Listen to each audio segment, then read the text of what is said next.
സംസ്ഥാനത്ത് ശക്തമായ മഴ തുടരുമെന്നുള്ള മുന്നറിയിപ്പ് തന്നെയാണ് കാലാവസ്ഥാ നിരീക്ഷണ കേന്ദ്രം മുന്നോട്ട് വയ്ക്കുന്നത്. വരും ദിവസങ്ങളിൽ അതിശക്തമായ മഴ പല ജില്ലകളിലും ഉണ്ടാകുമെന്നുള്ള മുന്നറിയിപ്പുണ്ട്. വിവിധ ജില്ലകളിൽ യെല്ലോ അലേർട്ട് പ്രഖ്യാപിച്ചിരിക്കുകയാണ്. ഇന്ന് 7 ജില്ലകൾക്കാണ് യെല്ലോ അലേർട്ട് ഉള്ളത്. കാസർഗോഡ്, കണ്ണൂർ, വയനാട്, കോഴിക്കോട് ജില്ലകൾക്കും എറണാകുളം, കോട്ടയം, പത്തനംതിട്ട ജില്ലയിലുമാണ് ഇന്ന് യെല്ലോ അലേർട്ട് ഉള്ളത്. നാളെ 8 ജില്ലകൾക്കും അടുത്ത വരുന്ന ദിവസങ്ങളിൽ ഓഗസ്റ്റ് 1 വരെ 10 ജില്ലകൾക്കും യെല്ലോ അലേർട്ടുണ്ട്. ഓഗസ്റ്റ് 1 ആകുമ്പോഴേക്കും തെക്കൻ കേരളത്തിലേക്ക് മഴ ശക്തമായി മാറാനുള്ള സാധ്യതയാണ് ഇപ്പോൾ കാണുന്നത്. തിരുവനന്തപുരം മുതൽ തൃശ്ശൂർ വരെയുള്ള ജില്ലകൾക്കും കണ്ണൂർ, കാസർഗോഡ് ജില്ലകൾക്കും അതിശക്തമായ മഴ മുന്നറിയിപ്പ് നൽകിയിട്ടുണ്ട്.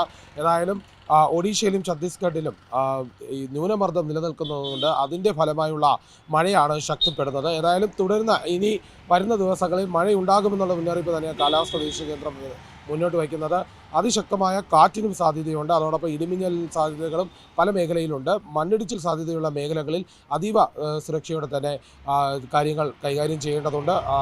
മണ്ണിടിച്ചിൽ സാധ്യത തോന്നുകയാണെങ്കിൽ തന്നെ ഉടൻ ആളുകളെ മാറ്റിപ്പാർപ്പിക്കണമെന്നുള്ള നിർദ്ദേശം നൽകിയിട്ടുണ്ട്. അതോടൊപ്പം തീരദേശ മേഖലകളിലും ജാഗ്രത നിലനിർത്താനുള്ള മുന്നറിയിപ്പാണ് കാലാവസ്ഥാ നിരീക്ഷണ കേന്ദ്രം മുന്നോട്ട് വയ്ക്കുന്നത്.